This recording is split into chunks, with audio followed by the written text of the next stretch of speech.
ज्ञानतिमिरान्धस्य ज्ञानाञ्जनशलाकया चक्षुरुन्मिलितामिन तस्मै श्रीगुरवे नमः। श्रीचैतन्यमनोभीष्टं स्थापितं येन भूतले स्वयं रूपकदा मह्यं ददाति स्वपदान्तिकम्। वन्देऽहं श्रीगुरुं श्रीयुतपदकमलं श्रीगुरून् वैष्णवांश्च श्रीरूपं साग्रजातं सहगण रघुनाथान्वितं तं सजीवं साद्वैतं सावधूतं परिजनसहितं कृष्णचैतन्यदेवं श्रीराधा कृष्णपादान् सहगण ललिता श्रीविशाखान्वितांश्च। नमो ॐ विष्णुपादाय कृष्णपृष्ठाय भूतले श्रीमते भक्तिवेदान्त स्वामिनिति नामिने। नमस्ते सरस्वती देवे गौरवाणी प्रचारिणे निर्विशेष शून्यवादी पाश्चात्य देशतारिणे।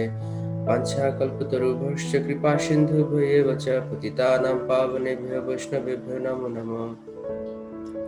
हे कृष्ण करुणा सिंधु दीनबंधु जगत्पते गोपेश गोपिकाकांत राधाकांत नमस्तुते।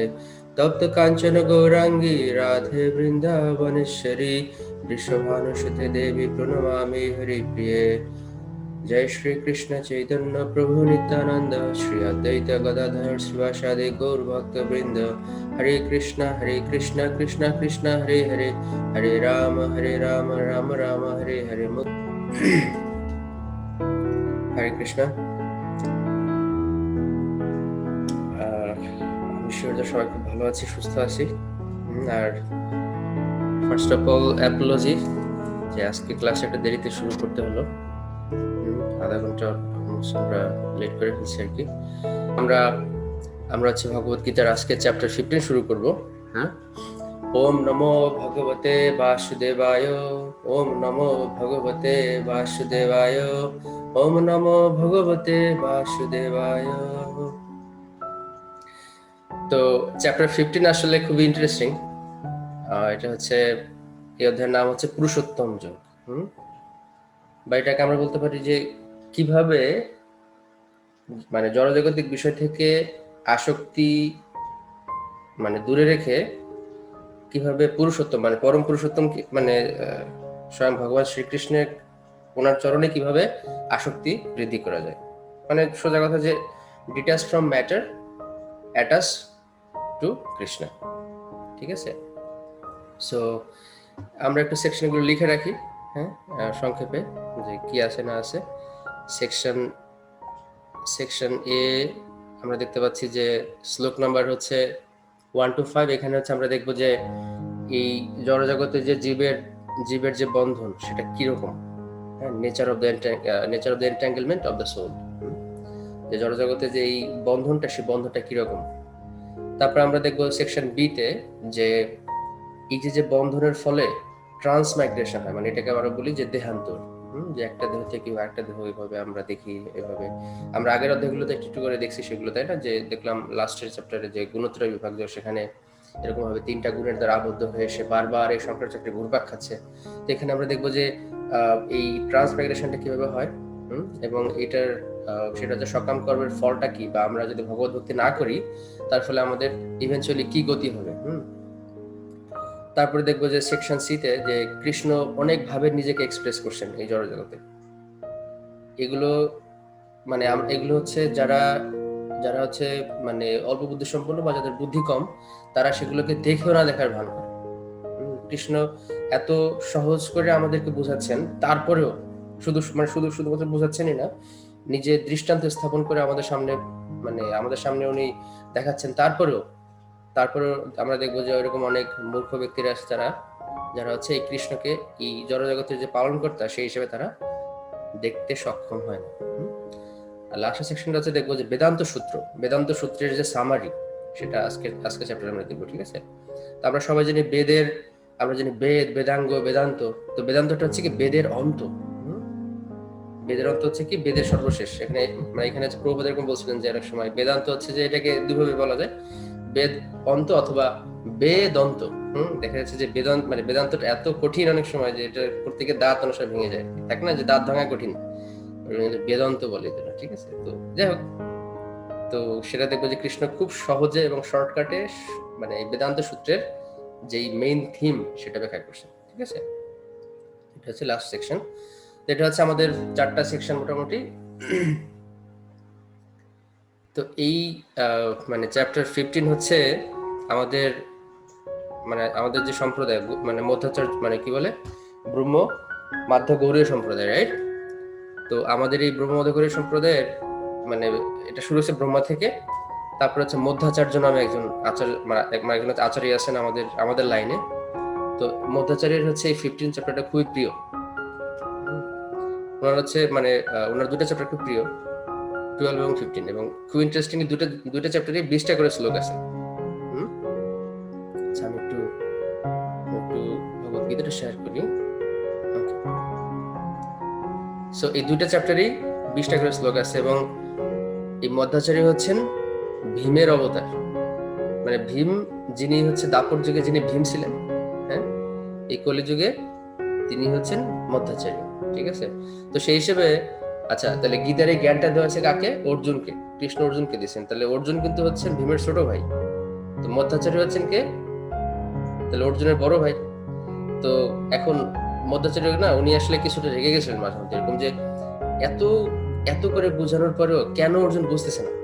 ঠিক আছে, যে কৃষ্ণ এত সুন্দর করে বুঝাচ্ছেন ভগবদ্গীতা মানে ইয়াতে মানে এই আগের চ্যাপ্টার গুলোতে যে ভগবান মানে কৃষ্ণ বলছেন যে দেখো আমার শরণাগত হয়, এবং তারপর অর্জুন বুঝতে মানে এতে মানে মানে কি বলে মধ্যাচার্যরা একটু রেগে গেছিলেন যে কেন বুঝতেছে না অর্জুন।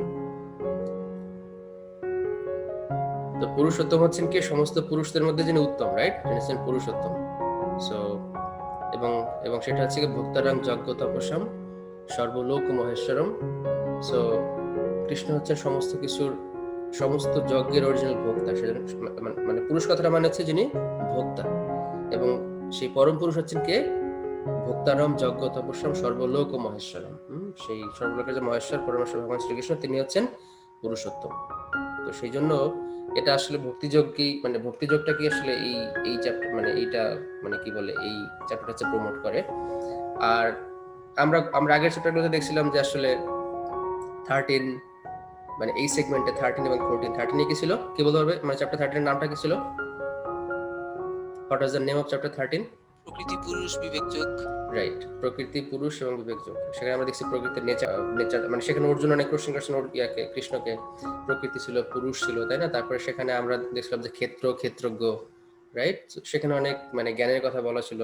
তারপরে আমরা দেখলাম যে চ্যাপ্টার 14 হচ্ছে কি গুণত্রয় বিভাজক, রাইট? এখানে 3 মোডস অফ ম্যাটেরিয়াল নেচার, এবং এইটা আসলে মানে এই তিনটা দড়ি দিয়ে আমাদেরকে এই জড়জগতে বেঁধে রাখা হয়েছে, এবং সেটা খুবই এবং এখান থেকে বেরোয়া খুব মুশকিল, রাইট? সো যাই হোক, কিন্তু কিন্তু এখানে একটা সুন্দর শ্লোক আছে মানে কৃষ্ণ বলছেন যে দৈবী হেসা গুণময়ী মমমায়া দূরত্বয়া মামে বজে প্রপদ্যন্তে মায়া মেতাম তরন্তিতে। তো কৃষ্ণ বলছেন যে এই তিনটা গুণ অতিক্রম করা খুব মুশকিল, বাট যদি কেউ আমার ভজনা করে তাহলে সে এই তিনটা গুণ থেকে সহজে বের হয়ে আসতে পারে।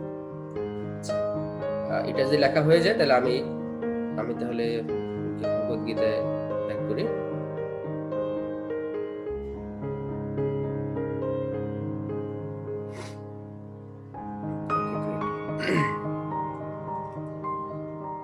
সো প্রথম শ্লোকটা আমরা দেখি। শ্রী ভগবান উবাচ, কৃষ্ণ কি বলছেন? পরমেশ্বর ভগবান বললেন, ঊর্ধ্বমূল ও অধঃশাখা বিশিষ্ট একটি অব্যয় অশ্বত্থ বৃক্ষের কথা বলা হয়েছে। বৈদিক মন্ত্রসমূহ সেই বৃক্ষের পত্র স্বরূপ। যিনি সেই বৃক্ষটিকে জানেন তিনি বেদজ্ঞ, তিনি হচ্ছেন বেদজ্ঞ। তো এখানে একটা এক্সাম্পল দেয়, সেটা হচ্ছে অশ্বত্থ বৃক্ষ। আচ্ছা অশ্বত্থ বৃক্ষ সম্বন্ধে আচ্ছা অশ্বত্থ বৃক্ষ আমরা কে কে দেখছি এই পর্যন্ত? অশ্বত্থ বৃক্ষ আমরা কে কে দেখছি? অশ্বত্থ মানে কি? এটা হচ্ছে বট গাছ, রাইট? এটা হচ্ছে বট গাছ। তো আমরা কি সবাই দেখছি অশ্বত্থ বৃক্ষ? আচ্ছা সবাই দেখছি। ওকে, তো আমি একটু স্লাইডটা তারপরে দেখাই, কারণ হচ্ছে অশ্বত্থ বৃক্ষটা আমাদের একটু ভিজুয়ালাইজ করা দরকার। আবার ঠিক এই মানে কি বলে এই গাছের যে কাণ্ড ব্রাঞ্চ, সেখান থেকে আবার শিকড় তৈরি, বুঝতে পারছি? এটা এত বিশাল, মানে এমন একটা অবস্থা যেটা একটা সময়ে যখন এটা যখন বিশাল বড় হয়ে যায় তখন বোঝা মুশকিল যে গাছের কোনটা শিকড় আর কোনটা কাণ্ড না কি আছে, এবং এটা বিশাল জায়গা জুড়ে থাকে, ঠিক আছে? যেমন আমরা এই ছবিটাতে আমরা মোটামুটি একটা আইডিয়া পাচ্ছি যে আসলে কি অবস্থা। শিকড় কি বোঝা যাচ্ছে কোনটা শিকড়, মানে আসলে ওই কাণ্ডই শিকড়, শিকড়টাই কাণ্ড, মানে পুরা জাত অবস্থা, রাইট? তো এখানে এখানে কৃষ্ণ ঠিক এই কথাটাই বলছেন। কি বলছেন আমরা একটু শ্লোকটা দেখি আবার। তো আমরা এই চ্যাপ্টারে আরো দেখবো যে আসলে বেদজ্ঞ মানে বেদজ্ঞ বলতে এবং বেদের লক্ষ্যটা কি। একবার কি হয়েছে, একবার হচ্ছে প্রভুপাদ উনি এরকম মানে উনি হচ্ছে আমেরিকাতে এরকম আসছেন, মানে সে হচ্ছে দেখা করতে আসছেন প্রভুপাদের সাথে, একজন চতুর্বেদী দেখা করতে আসছেন। এসে উনি হচ্ছে প্রভুপাদকে বলছেন যে আপনি জানেন এরকম মানে সৃষ্টিতত্ত্ব সম্বন্ধে বলছে, ভগবান সম্বন্ধে বলছে। তো প্রভুপাদ বলছে যে তুমি জানো ভগবান কে? সে বলছে দেখো ভগবান সম্বন্ধে এটা বলা খুব মুশকিল আছে, এটা অনেক কঠিন ব্যাপার, এটা অনেক বিশাল ব্যাপার ভগবান সম্বন্ধে, কারণ বেদে এত ডিসকাশন করা আছে যেটা এক কথায় বলা মুশকিল ভগবান। তো প্রভুপাদ বলছে যে যদি এরকম কেউ না বলতে পারে তাহলে বুঝতে হবে যে তার আসলে আন্ডারস্ট্যান্ডিং এ সমস্যা আছে। এবং এই কথা শোনার পরে কি হয়েছে, ওই সময় প্রভুপাদের কাছে একজন ছোট ভক্ত ছিল, মানে ছোট ভক্ত বলতে ওনার নাম ছিল সরস্বতী, উনি হচ্ছে মালতী মাতাজি ওনার মেয়ে আর কি, ঠিক আছে? মানে শ্যাম সুন্দর প্রভু এবং হচ্ছে মালতী মাতাজির মানে মেয়ে আর কি।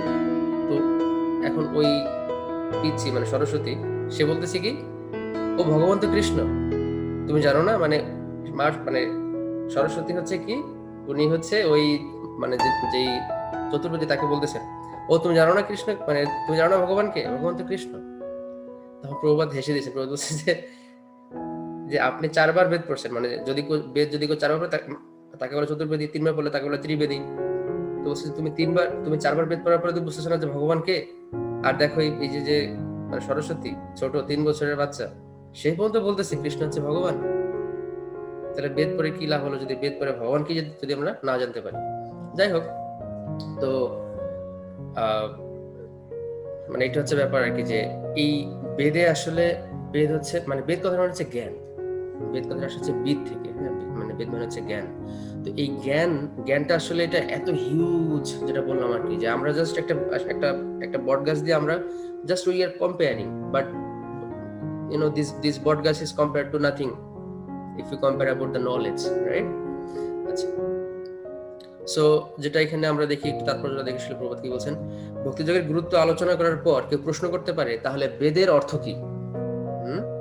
এই অধ্যায়ে বর্ণনা করা হচ্ছে যে বেদ অধ্যয়ন করার উদ্দেশ্য হচ্ছে পরমেশ্বর ভগবান শ্রীকৃষ্ণকে জানা। সুতরাং যিনি কৃষ্ণ ভাবনাময়, যিনি ভগবানের ভক্তিযুক্ত সেবায় নিযুক্ত হয়েছেন, তিনি ইতিমধ্যেই বেদের পূর্ণ জ্ঞান আহরণ করেছেন। এটা এখানে প্রভুপাদ সামারি বলে দিয়েছেন আসলে। আচ্ছা, তো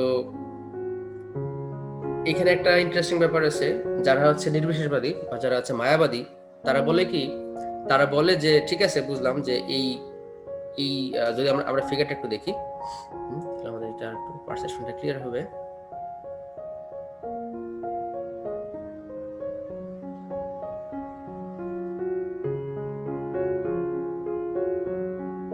ওকে, সবাই স্ক্রিন দেখতে পাচ্ছে?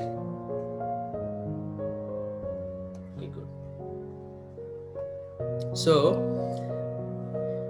এখানে আমরা যদি দেখি যে আসলে যেমন এইটা হচ্ছে কি, এই যে যে মানে নিচের অংশটা দেখতে পাচ্ছি সেটা হচ্ছে কি একটা অশ্বত্থ বৃক্ষ, যেটা হচ্ছে মূলটা হচ্ছে উপরে, রুটটা হচ্ছে উপরে, আর কাণ্ড হচ্ছে নিচের দিকে, ঠিক আছে? তো এখন এই ছবিটাতে আমরা যদি একটু ভালো করে দেখি, এখানে আমরা যদি একটু ভালো করে দেখি, এখানে দেখতে পাচ্ছি যে সবার উপরে কে আছেন? ব্রহ্মা আছেন, তাই তো? মানে এই বৃক্ষের উপরে, বৃক্ষের মূলটা হচ্ছে ব্রহ্মা, ঠিক আছে? এবং সেই বৃক্ষের কত শাখা প্রশাখা, হ্যাঁ, এবং শাখা প্রশাখা বিভিন্ন ভাবে, যেমন এখানে দেখতে পাচ্ছি একদম নিচে আছে কি, এখানে নিচে দেখতে পাচ্ছি বিভিন্ন পশু প্রাণী, মানে বিভিন্ন বিভিন্ন বিভিন্ন প্রাণী, বিভিন্ন পশু, হ্যাঁ। তারপর দেখতে পাচ্ছি সেখানে 4টা জিনিস হচ্ছে মেইন, সেটা হচ্ছে কি মানে এই এই এই এই 4টাকে বলা হচ্ছে, তো মানে বলা হচ্ছে এটা হচ্ছে 4টা পুরুষার্থ বলে কি, ধর্ম, অর্থ, কাম এবং মোক্ষ। সেটা হচ্ছে কি, ধর্ম অর্থ কি, সেটা হচ্ছে রিলিজিওসিটি, হ্যাঁ, অর্থ হচ্ছে ইকোনমিক ডেভেলপমেন্ট, কাম হচ্ছে সেন্স গ্র্যাটিফিকেশন, আর মোক্ষ হচ্ছে লিবারেশন, রাইট? সো আমরা দেখতে পাচ্ছি কি যে এই জড়জগৎ মানে এই যে শাখা প্রশাখাগুলো হচ্ছে বিশাল শাখা প্রশাখা, এবং এগুলো একটার সাথে এতটা ইন্টার কানেক্টেড এবং এতটা ইন্টারলিঙ্কড, যেটা আসলে এটার আসলে মানে কি বলা যেতে পারে যে এটার আসলে মানে উৎসটা খুঁজে পাওয়াটা খুব মুশকিল, মানে এটা একটার সাথে এতটা ইন্টারকানেক্টেড, ঠিক আছে? তো যাই হোক, এখন মানে যেটা পয়েন্ট সেটা হচ্ছে কি এইটার সবার উপরে হচ্ছে কি ব্রহ্মা, এবং সবার উপরে হচ্ছে ব্রহ্মা, এবং এখানে অনেক দেবদেবতারা আছে, এখানে মানুষ আছে, হ্যাঁ, বিভিন্ন ভাবে সবাই সবার সাথে এভাবে ইন্টার ইন্টারলিঙ্কড। এবং সেটা কি জন্য হয়, সেটা হচ্ছে ডিজায়ার কারণে হয়, এবং বিভিন্ন ধরনের জনবাসনার কারণে মানে দেখা যাচ্ছে যে এখানে ইয়ে থাকে না যে ভব সমুদ্র যেটা বলে, এটা কুল কিনারা পাওয়া যায় না, এটা কোনো কুল কিনারা নাই, মানে এটার কোনো শেষ নাই, কোনো মানে এরকম মনে হয়। কারণ আমরা যখন এই বৃক্ষের যখন নিচের দিকে থাকি, যত নিচের দিকে থাকি তত বেশি হচ্ছে শাখা প্রশাখা থাকে। সো এটা আসলে মানে এরকম ভাবে বারবার আমরা শুধুমাত্র কি বলে, যদি যদি যদি কেউ শাখাঙ্করভাবে যুক্ত থাকে সবসময়, তাহলে সে এই এই এই এই যে এই যে অসংখ্য ডালপালা, সেখান থেকে সে বেরোয় আসতে পারে না, সে বারবার এর মধ্যে সাইকেলে বারবার এর মধ্যে আবর্তিত হয়। সেটা হচ্ছে যেমন কেউ হয়তো যদি সে তমগুণে থাকে, তাহলে সে করার জন্য পশু, মানে সে পশুদের প্রাপ্ত হবে। সত্যগুণে হলে মানে সে কোনো দেবতা বা সে দেবলোকে যাবে। হ্যাঁ, রজগুণে হলে সে মানুষ হওয়ার সম্ভাবনা আছে। সো এরকম ভাবে বারবার এই সাইকেলের মধ্যে ঘুরতেছে, ঠিক আছে? যাই হোক, তো এখন যারা নির্বিশেষবাদী তারা কি বলে, তারা বলে যে এই জড়জগতের সমস্ত কিছুর কেন্দ্র হচ্ছে ব্রহ্ম। হ্যাঁ, এটা হচ্ছে নির্বিশেষ ব্রহ্ম বলে। কিন্তু আপনারা চিন্তা করেন, যদি কোনো একটা এরকম হয় যে নির্বিশেষ ব্রহ্ম যদি কেন্দ্র হয়, তো কেন্দ্র হইলে একটা বৃত্তে যদি কেন্দ্র থাকে, কেন্দ্রের উপরে মানে দেখেন, তাহলে কেন্দ্রের উপরে অর্ধেক থাকবে না? হ্যাঁ, চিন্তা করেন, তারা বলে এটা হচ্ছে ব্রহ্ম হচ্ছে কেন্দ্র। কেন্দ্র মানে কি? কেন্দ্রের উপরে কি থাকবে? উপরে একটা অংশ থাকবে, নিচে মানে একটা অংশ থাকবে হচ্ছে নিচে। তো এই জড়জগতে যেটা, সেটা হচ্ছে নিচের অংশ 180 ডিগ্রি, তার উপরের দিকে আরো 180 ডিগ্রি আছে। তো এই জিনিসটা ওরা হচ্ছে মানে ওদের ব্যাখ্যাটা অসম্পূর্ণ থাকে। সেজন্য কি, যে জড়জগৎটা হচ্ছে 180 ডিগ্রি, ঠিক আছে? তার মানে যেহেতু কেন্দ্র, তাহলে কেন্দ্রের উপরে আরো 180 ডিগ্রি আছে, সেটা হচ্ছে ভগবানের ধাম, যেটাকে আমরা বলি গোলক বৃন্দাবন, বা তার নিচে বৈকুণ্ঠ বা ব্রহ্মজ্যোতি, সবই আসলে এই জড়জগতের বাইরে, ঠিক আছে? প্রথমে জড়জগতের বাইরে আমরা কি জানি, বিরজা মানে কারণ সমুদ্রের পরে কি ব্রহ্মজ্যোতি, তারপরে বৈকুণ্ঠ, তারপরে হচ্ছে গোলক বৃন্দাবন, ঠিক আছে? আচ্ছা, তো আমরা কি জিনিসটা বুঝতে পারছি যে আসলে এখানে কিভাবে এই যে অশ্বত্থ বৃক্ষের যেই কম্পেয়ার করা হয়েছে, যে আসলে অশ্বত্থ বৃক্ষ যেরকম ভাবে অসীম মনে হয়, কারণ এখানে একবার ঢুকলে বেরোনো খুব মুশকিল, একইভাবে এই জড়জগৎটা হচ্ছে এরকম, মানে এত কর্মের বন্ধন, এত কমপ্লেক্স প্রসেস, এবং যে যত নিচে অবস্থান করে তার পক্ষে বেরোনো আরো তত মুশকিল। এবং এবং আমি যদি এরকম ভাবে মানে যদি বলি যে ধরলাম যে একেবারে নিচের অবস্থানে আছে, তার কাছে ডালপালাগুলোকে আরো কঠিন মনে হবে, এবং সে উপরে অংশকে দেখতে পায় না, এই জন্য তার কাছে মনে হবে যে এটা কোনো শেষ নাই। সো যাই হোক, তো সেজন্য যদি কেউ ভক্ত না হয়, তাহলে এখান থেকে বেরোনো খুব মুশকিল আছে। যাই হোক, আর এখানে হচ্ছে আমি একটা এরকম এক্সাম্পল দিচ্ছি, সেটা হচ্ছে এরকম একটা ফিগার আছে এরকম, সেটা হচ্ছে কি, আমরা যদি একটু দেখি যে আসলে এই সিকোয়েন্সটা, সবার উপরে কে? শ্রীকৃষ্ণ, ঠিক আছে? পরমেশ্বর ভগবান শ্রীকৃষ্ণ সবার উপরে।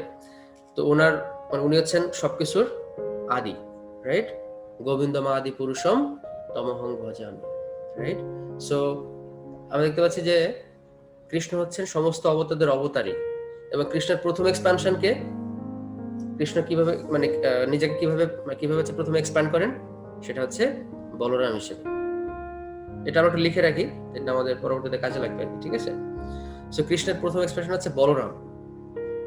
এক্সপ্রেশনটা মানে আসলে এই এক্সপ্রেশনের মধ্যে কি বোঝায়? যেমন ধরেন কোন একটা অফিসের বস, হ্যাঁ, তার একটা মিটিং এ যাওয়ার কথা, কিন্তু কোনো কারণে সে আটকাই গেল, সে হয়তো মিটিং এ যেতে পারছে না, বা এরকম ভাবে সে চিন্তা করছে না আমি একটু, হয়তো সে অন্য কোথাও তার একটা এনগেজমেন্ট আছে আর কি।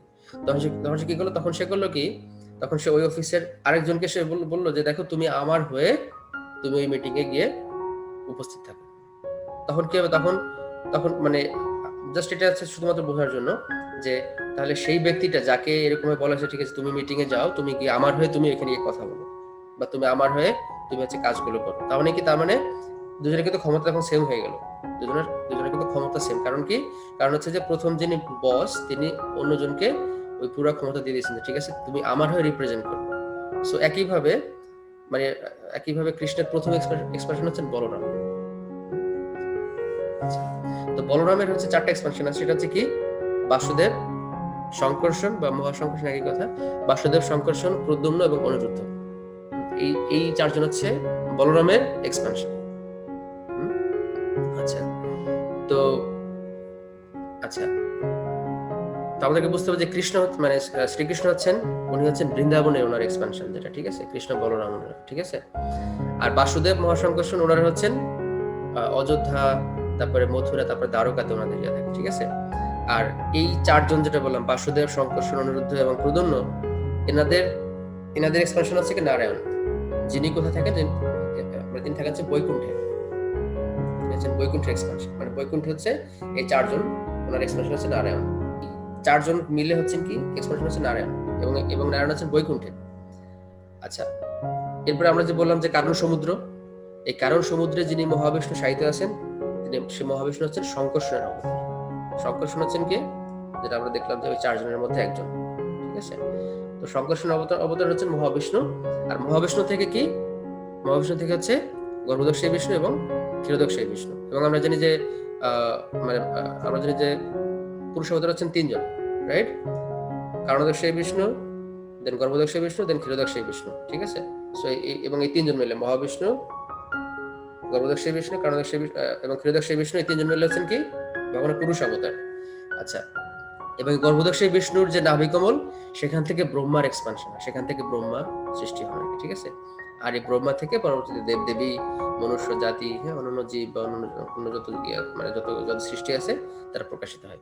সো এর সাথে আমাদের সাদৃশ্য কি আছে, আমরা এই যে এই ফিগারটাতে যদি আমরা দেখি, বাম পাশে যেটা আমরা দেখলাম, এখানে একইভাবে এই যে নিচে দেখতে পাচ্ছি পশু পাখি, হ্যাঁ, মানুষ, এই যে অশ্বত্থ বৃক্ষের বিভিন্ন বিভিন্ন শাখা প্রশাখা কাণ্ড এখানে, হ্যাঁ, মানুষ, তারপর দেবদেবী, অন্যান্য জীব, তার সবার উপরে আছে ব্রহ্মা, ঠিক আছে। ব্রহ্মার উপরে হচ্ছে এই যে আমি যেটা বললাম, মানে ভগবানের পুরুষ অবতার, সেখান থেকে বৈকুণ্ঠের নারায়ণ, তারপরে এবং দেন হচ্ছে কি চতুর্ভুজ, যেটা বললাম বাসুদেব, সংকর্ষণ, প্রদ্যুম্ন, অনিরুদ্ধ, তারপরে বলরাম, তারপরে স্বয়ং ভগবান শ্রীকৃষ্ণ, যিনি বৃন্দাবন ব্রজেন্দ্র নন্দন ভগবান শ্রীকৃষ্ণ, ঠিক আছে। আচ্ছা, তো তারপরে আমরা দেখি কি আছে। ওকে, আমার একটা প্রশ্ন আছে।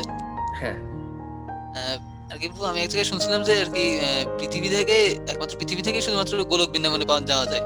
হ্যাঁ, তাহলে আর কি যত উপরে তত আর কি তত বেশি লিবারেশন, তাহলে আর কি এই জায়গাটা একটু লাগতেছে আর কি আপনার। আচ্ছা, এই কোশ্চেনটা আমরা ক্লাসের পরে আমরা উত্তর দিব, ঠিক আছে। এটা খুবই খুবই সুন্দর কোশ্চেন, এবং এটা আসলে এটা আমাদের জানা দরকার ভালোভাবে, আসলে কেন, ওয়াই, ঠিক আছে। গ্রেট। আচ্ছা, শ্লোক নাম্বার 2টা আমরা দেখি। আমরা, সেটা হচ্ছে কৃষ্ণ বলছেন, এই বৃক্ষের শাখাসমূহ জড়া প্রকৃতির 3টি গুণের দ্বারা পুষ্ট হয়ে অধোদেশে ও ঊর্ধ্বদেশে বিস্তৃত। এবং ওই যে বললাম যে যতগুলো বন্ধন আছে, যতগুলো আমাদের nature, everything is controlled by 3 modes of material nature. 3টা গুণের দ্বারা এগুলো সব নিয়ন্ত্রিত হয়। ইন্দ্রিয়ের বিষয়সমূহই এই শাখাগুণের পল মানে পাতা, ঠিক আছে। এই যে বৃক্ষের যে পাতাগুলো, সেগুলো হচ্ছে এই ইন্দ্রিয়ের বিষয়। যেমন কি আমরা ইন্দ্রিয়ের বিষয়গুলো কি জানি, আমরা এই যে শব্দ, স্পর্শ, রূপ, রস, গন্ধ। আমরা যদি দেখি এই বৃক্ষের, অশ্বত্থ বৃক্ষ এত বিশাল, এর হচ্ছে কতগুলো পাতা আছে, আনলিমিটেড। সো আমাদের ডিজায়ার, আমাদের এই যে আমাদের এই ইন্দ্রিয়ের বিষয়সমূহ হাজার হাজার কোটি কোটি অসংখ্য, কোনো শেষ নাই। চাহিদা কোনো শেষ আছে? চাহিদা যত চাই এ জগতে হায়, সেই বেশি চায় আছে যার ভুরি ভুরি, কোনো শেষ নাই, ঠিক আছে। আমরা একটা গল্প ছিলাম ক্লাসে, আমরা মানে এই ভগবদ্গীতা সেশনের শুরুর দিকে, একজন করছে রূপলাল, হ্যাঁ, তিনি হচ্ছে চিন্তা করছে, না আমি এই জড়জগতে, আমি এদের সাথে থাকবো না, আমি এখন বনে চলে যাব, যেখানে আমার কোনো চাহিদা থাকবে না, আমি এখানে যাব, একা একা থাকবো, ঠিক আছে, আমার কোনো চাহিদা নেই। তারপর কি হলো, সে বনে গেল, বনে গিয়ে দেখলো যে আরে বনে তো একটা বাড়ি না থাকলে হয় না, কারণ আমি কোথায় ঘুমাবো, রাত্রেবেলা ইঁদুরে ইয়ে করে, তারপর হচ্ছে যে দেখা যাচ্ছে বৃষ্টি হয়, রোদ থাকে, তো ঠিকমতো বিশ্রাম করার জায়গা নাই, লেটস মেক এ হাউস। তারপরে রূপলাটা বাড়ি বানাইছেন। বাড়ি বানানোর একদিন এরকম ঘুমিয়ে আছেন, ঘুমানোর পর রাত্রেবেলা দেখতেছেন একটা ইঁদুর ওই কুটকুট করে কাটতেছে ওই বাড়ির ইয়েটা, মানে ঘরের ছাদ কাটতেছে। এত এই বনের মধ্যে ইঁদুর করতে আসলো এবং আমার এখানে কেন আসলো, অতএব ইঁদুরটাকে মারা দরকার, so let's bring a cat. তারপরে বিড়াল নিয়ে আসছেন, কারণ ইঁদুর মানে যেহেতু ইঁদুরটাকে মারতে হবে, তো বিড়ালটা নিয়ে, এখন বিড়ালটা খাবে কি, তার জন্য দুধ দরকার, তো বিড়ালটাকে খাবার দাবার দেবো কিভাবে, লেটস ব্রিং এ কাউ।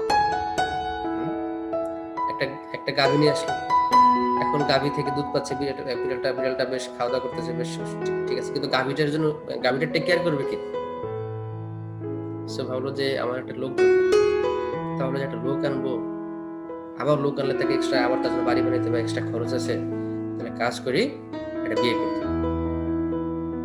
তাহলে আমার ওয়াইফ এই গাভীটাকে দেখতে পারবে, তাহলে হয়ে গেল সবকিছু। এখন দেখতে পাচ্ছি বলছে আমার কোনো ডিজায়ার নাই, কিন্তু কি হলো, সেখানে ধীরে ধীরে ধীরে ধীরে এই যে সংসারের মধ্যে পড়ে গেল, সে ডিজায়ার কোনো শেষ নাই।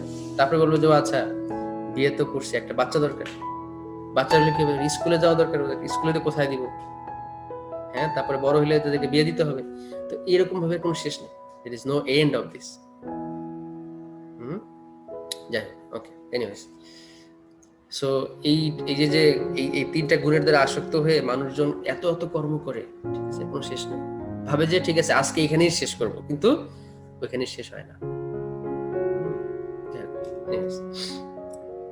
কার কার কোনো এক্সপেরিয়েন্স আছে একটু শুনে দেখি, যে মনে হচ্ছে না ঠিক আছে আমি এইটা করে আর করবো না, কিন্তু দেখা যাচ্ছে ওইটা করছি, তারপর হচ্ছে না এটা তো করছি, আরেকটা হইলে মনে হয় খারাপ হইতো না, আরেকটা জিনিস যদি হইতো এখানে। আমরা পরের স্লোটে আমরা চলে যাই, আজকে আমরা একটু দেরিতে শুরু করছি, সো আমরা একটু ফাস্ট যাওয়ার ট্রাই করবো।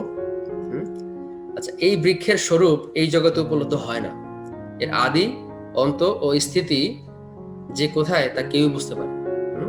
তীব্র বৈরাগ্যরূপ অস্ত্রের দ্বারা দৃঢ়মূল এই বৃক্ষকে ছেদন করে সত্যবস্তু অন্বেষণ করা কর্তব্য, যেখানে গমন করলে পুনরায় ফিরে আসতে হয় না। শরণাতীত কাল হতে যার থেকে সমস্ত কিছু প্রবর্তন ও বিস্তৃত হয়েছে, সেই আদি পুরুষের প্রতি শরণাগত হও। সেটা হচ্ছে আসল কথা, যে সেই আদি পুরুষের প্রতি শরণাগত হওয়া, ঠিক আছে, সেটা হচ্ছে কি, আমরা দেখতে পাচ্ছি যে সবার উপরে হচ্ছেন কি, ভগবান শ্রীকৃষ্ণ, সে আদি পুরুষ, আমরা দেখি সেটা ব্রহ্মা বারবার বলছে, তাই না, গোবিন্দম আদি পুরুষম তমহং ভজামি, আমরা মোটামুটি সবাই এটা জানি। আচ্ছা, তো এখানে আমরা তেমন কিছু করবো না, আমরা নেক্সট শ্লোকে চলে যাই।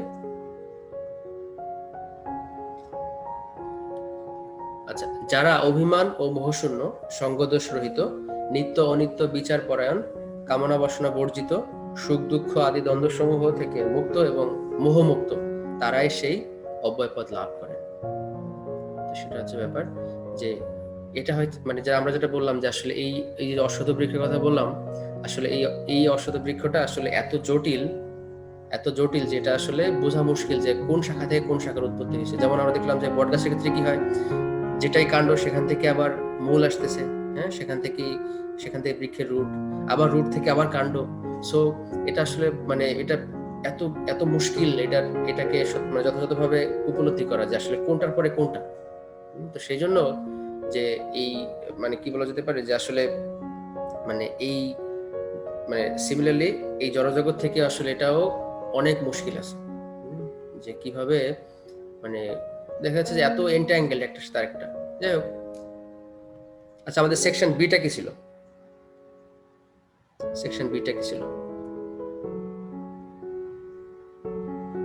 Fruits of attachments, ট্রান্সমাইগ্রেশন। তো যেটা বললাম, যেহেতু এখান থেকে বেরোনো অনেক মুশকিল এবং এটা যেহেতু ইন্টারকানেক্টেড, তো এর ফলে মানে এই বৃক্ষের সাথে যে আমরা যদি আরো বেশি অ্যাটাচড হয়ে যাই, দেন তার রেজাল্টটা কি আছে, তো সেই রেজাল্টটার সম্বন্ধে আচ্ছা কৃষ্ণ এখানে বলবেন। সো আচ্ছা, যেহেতু কৃষ্ণ আগের শ্লোকটাতে বলছেন যে তারা এই অব্যয় পদ প্রাপ্ত হন, তো কৃষ্ণ এখানে বলছেন আসলে সেই যে অব্যয় পদে যারা অধিষ্ঠিত হয় তাদের ক্ষেত্রে তারা কোথায় যায়, এবং সেখানে সেই ধামটা কিরকম, ঠিক আছে, সেটা কি বলছেন কৃষ্ণ এখানে, সূর্য চন্দ্র অগ্নি বা বিদ্যুৎ আমার সেই পরম ধামকে আলোকিত করতে পারে না, সেখানে গেলে আর এই জড়জগতে ফিরে আসতে হয় না। সেই এই শ্লোকটা অনেক ইম্পর্টেন্ট ছিল। এটা হচ্ছে নতদ ভাষায়তে সূর্য নশশাঙ্কনা পাবক, তারপরে কি যদ্গত ননিবর্তন্তে তদ্ধাম পরমং মম। সেটা হচ্ছে ভগবানের ধামে কোনো কোনো কৃত্রিম বলতে কোনো সূর্য বা কোনো চন্দ্র এগুলো দরকার হয় না। তো যাই হোক, মানে এই প্রসঙ্গে কসমোলজি নিয়ে ডিসকাস করা যেতে পারে, কিন্তু আমাদের টাইম একটু কম আছে, সেজন্য আমরা আজকে ডিসকাস করবো না। তো মায়াপুরে টিওভিপি হচ্ছে মানে বৈদিক দ্বারামণ্ডলী সমন্বিত একটা বিশাল মন্দির হচ্ছে, সেখানে আসলে এই জিনিসগুলো ভালোভাবে এক্সপ্লেন করে, মানে খুব সুন্দর এক্সপ্লেন করা হবে আর কি, হ্যাঁ, জিওসেন্ট্রিক মডেল। এনিওয়েজ, তো এটা হচ্ছে এরকম যে সেখানে কোনো চন্দ্র সূর্যের আবশ্যকতা নেই, সেখানে ভগবানের দেহনিঃসৃত যে জ্যোতি, সেই জ্যোতি থেকে সে ধাম আলোকিত হয়, এবং একবার সেখানে গেলে সেখান থেকে আর ফিরে আসতে হয় না। আচ্ছা আচ্ছা, এখন আমরা দেখি, এখন আমরা যেটা বললাম ট্রান্সমাইগ্রেশন হয় কিভাবে হচ্ছে একটা দেহ থেকে একটা দেহ কিভাবে হচ্ছে যে একটা দেহ থেকে একটা দেহ প্রাপ্ত হয়, হ্যাঁ, সেটা হচ্ছে এই শ্লোকটা খুবই ইম্পর্টেন্ট। মমৈবাংশ জীবলোকে জীবভূত সনাতন মনষষ্ঠান ইন্দ্রিয়ানি প্রকৃতি স্থানী কর্ষত। আমরা শুরুতে বললে কিরকম হবে, মমৈবাংশ জীবলোকে জীবভূত সনাতন মনষষ্ঠান ইন্দ্রিয়ানি প্রকৃতি স্থানী কর্ষতি। তো এখানে কৃষ্ণ বলছেন, এই জড়জগতে বদ্ধ জীব সমূহ আমার সনাতন বিভিন্ন অংশ। জড় প্রকৃতির বন্ধনে আবদ্ধ হওয়ার ফলে তারা মন সহ 6টি ইন্দ্রিয়ের দ্বারা প্রকৃতিরূপ ক্ষেত্রে কঠোর সংগ্রাম করছে।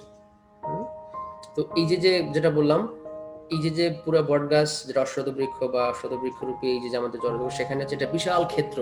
মনে আছে আমরা বলছিলাম মহত্তত্ত্বের কথা বলছিলাম, হ্যাঁ, এরকম 24টা উপাদান আছে, হ্যাঁ, 10টা ইন্দ্রিয়, তারপরে মন, বুদ্ধি, অহংকার, হ্যাঁ, তারপরে ছিল হচ্ছে ইন্দ্রিয়ের 5টি বিষয়, এরকম। তারপরে ছিল হচ্ছে এরকম, তারপরে ছিল হচ্ছে যে এই 3টা গুণ যখন হচ্ছে আনম্যানিফেস্টেড থাকে, তখন সেই 3টা গুণ আনম্যানিফেস্টেড যেটা হচ্ছে কি, সেটা হচ্ছে অব্যয়, হ্যাঁ, মানে সেটা হচ্ছে অব্যক্ত। তো এই সবকিছু মিলে হচ্ছে এই মহত্তত্ত্ব। তো এই মহত্তত্ত্ব হচ্ছে ক্ষেত্র, যেমন একটা ফুটবল মাঠ, এই মাঠটা হচ্ছে ক্ষেত্র। একইভাবে এই যে বিশাল ক্ষেত্র, এই ক্ষেত্রে কি হয়, সেই ক্ষেত্রে হচ্ছে সমস্ত জীব, তারা হচ্ছে জড় প্রকৃতির বন্ধনে 3টা গুণের আবদ্ধ হয়ে এখানে বারবার এই মাঠের মধ্যে ঘুরপাক খাচ্ছে, ঠিক আছে। এবং সেখানে কি বলছে যে তারা মন সহ 6টি ইন্দ্রিয়ের দ্বারা প্রকৃতির রূপ ক্ষেত্রে কঠোর সংগ্রাম করতেছে। আচ্ছা, এখানে আমরা প্রশ্ন আছে, মানে সেই প্রশ্নটা হচ্ছে বিভিন্নাংশ এবং সাংশ, এদের মধ্যে পার্থক্যটা কি? সাংশ বলতে কি বোঝায় আর বিভিন্নাংশ বলতে কি বোঝায়? আমরা যে কোনো একজন একটু বলি, সাংশ এবং বিভিন্নাংশ বলতে কি বোঝায়? বলতে ভগবানের নিজের অংশ, আর বিভিন্নাংশ বলতে পারছি না। আচ্ছা, বিভিন্নাংশ বলতে আচ্ছা, আর কি বলতে, হ্যাঁ, এটা ঠিক আছে। সাংশ হচ্ছে ভগবানের নিজের এক্সপ্যানশন, যেমন একটা সূর্য থেকে আরেকটা সূর্য, সেটা হচ্ছে সাংশ। যেমন হচ্ছে কি রাম আদি মূর্তি সুকলা নিয়মন তিষ্ঠন, যেমন ভগবান রাম, নৃসিংহদেব, হ্যাঁ, এনারা হচ্ছেন সাংশ অবতার। মানে একটা সূর্য থেকে যদি আরেকটা সূর্য হয়, তাহলে দুইটার একই রকম similar quality, similar quantity, everything is same, সেটা হচ্ছে সাংশ অবতার। আর বিভিন্নাংশ বলতে কি বোঝায়? কি বলতে পারবে? হ্যাঁ, বিভিন্নাংশ বলতে বোঝায় যে সেপারেটেড এনার্জি, মানে পৃথক, ভগবান থেকে আলাদা। সেটা হচ্ছে কি সূর্যের রশ্মি যেরকম, যেমন জীব হচ্ছে ভগবানের বিভিন্ন অংশ, জীব, দেবতা, এরা হচ্ছে ভগবানের বিভিন্ন অংশ। বুঝতে পারছি? মানে এদের মধ্যে পার্থক্যটা কি? সাংশ হচ্ছে স্বয়ং ভগবান নিজেকে এক্সপ্যানশন করেন, আর বিভিন্নাংশ হচ্ছে কি এই সমস্ত জীব জগৎ যারা আছে, সমস্ত জীব, সমস্ত দেবতা, মানে জড়জগতে যারা আছে, তারা হচ্ছে ভগবানের বিভিন্ন অংশ, সেপারেটেড এনার্জি, ঠিক আছে। আচ্ছা, গ্রেট। তারপরে দেখি আমরা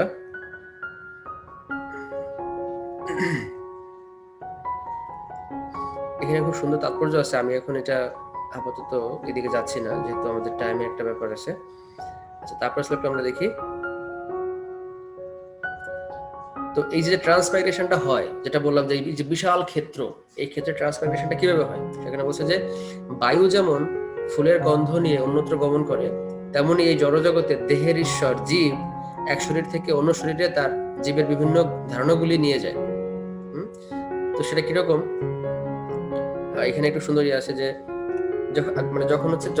যখন আত্মা যখন শরীর ত্যাগ করে, তখন কি হয় জানেন? শরীরটা তো আমরা জানি, শরীর হচ্ছে কি পাঁচটা স্থূল উপাদান, তাই না? ক্ষিতি অপতেজ মরুত এবং বোম, তাই তো? আচ্ছা, তো যখন কেউ দেহ রাখে তখন কি হয়? তখন আত্মাটা যখন চলে যায় দেহ থেকে তখন সে হচ্ছে সূক্ষ্মদেহকে সাথে করে নিয়ে যায়। সূক্ষ্মদেহ, আচ্ছা, সূক্ষ্মদেহ কয়টা এবং কি কি? সূক্ষ্মদেহ কয়টা, কি কি কি বলতে পারবে? অন্যজনে বলুক আজকে, দেখি আমরা। হ্যাঁ হ্যাঁ হ্যাঁ হ্যাঁ, অহংকার। রাইট রাইট, মন বুদ্ধি এবং অহংকার, সেটা হচ্ছে সূক্ষ্মদেহ। তো কি হয়, যখন আত্মা যখন শরীর ত্যাগ করে তখন কি হয়? তখন হচ্ছে আত্মার সাথে তখন কি হয়? তখন সূক্ষ্মদেহটা সাথে চলে যায় এবং সেই সূক্ষ্মদেহটা যে বাসনা করে সেই বাসনার মাধ্যমে পরবর্তী দেহ প্রাপ্ত হয়। ঠিক আছে? যেমন যেমন কেউ যদি দেখা যায় কেউ যদি খুব মাংস খেতে পছন্দ করে, কথা, ঠিক আছে, খুব মাংস খেতে পছন্দ করে, তাহলে তার মধ্যে ওই বাসনা রয়ে গেছে আমাকে মাংস খেতে হবে। তখন কি হয়? নেক্সট লাইফে তখন কি হতে পারে? সে কি হতে পারে? টাইগার বা সিংহ। তো সূক্ষ্ম ঠিক একইভাবে মানে কি হয়, বাতাস যেরকম ফুলের গন্ধ নিয়ে যায়, তাই তো? ফুলের গন্ধটা বাতাসে তো নিয়ে যায় এখান থেকে একটা জায়গা থেকে অন্য জায়গায়। একইভাবে সূক্ষ্মদেহটা করে কি, সে হচ্ছে ওই বাসনাগুলোকে সাথে করে নিয়ে সে ওই আত্মা সহ অন্য সে ওই ডিজাইন অনুসারে সে ওরকম দেহ প্রাপ্ত হয়। ঠিক আছে? এখানে প্রভুপাদ তাৎপর্য খুব সুন্দর করে বলছেন। তিনি বলছেন যে আচ্ছা, তার শরীরের সমস্ত পরিবর্তন নির্ভর করে তার সেই স্বাতন্ত্র্যের উপরে। তার চেতনাকে সে যেভাবে গড়ে তুলেছে, মৃত্যুর পর তা থেকে পরবর্তী শরীরে নিয়ে যাবে। তার চেতনাকে যদি সে একটি কুকুর বা একটি বিড়ালের চেতনার মতো করে গড়ে তোলে, তাহলে সে অবশ্যই কুকুর অথবা বিড়ালের শরীর প্রাপ্ত হবে। বুঝতে পারছি? যে যেরকম চিন্তা করবে, ওই যেটা শ্লোক আছে আমাদের অষ্টম অধ্যায়ে এরকম ছিল, অন্তকালে চমভাবে স্মরণতে কলেবরম, বা এরকম যে জংজং বেপি স্মরণ ভাবম তেজতন্তে কলেবরম তং তমেবতে কন্তীয় সদতত্ব ভাবিত। মানে হচ্ছে যে মৃত্যুর সময় যে যেটা চিন্তা করে সে পরবর্তী জন্মে সেই দেহ প্রাপ্ত হয়। সুতরাং এই সূক্ষ্ম দেহটা, সূক্ষ্ম শরীরটা সেই যে বাসনা সেগুলোকে সাথে করে নিয়ে যায়। ঠিক আছে?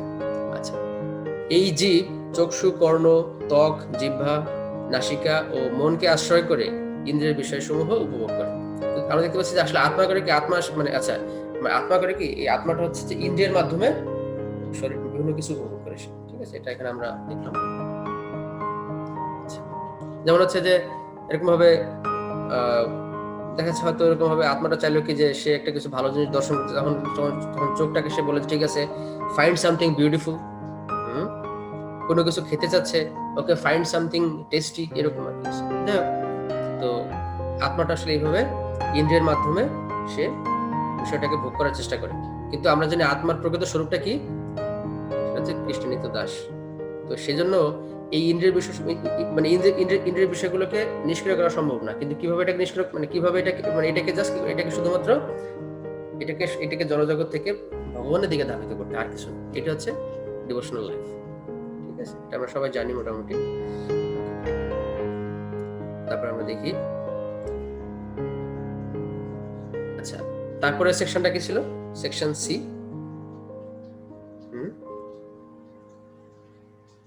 সেকশন সি কি ছিল, কি বলতে পারবে?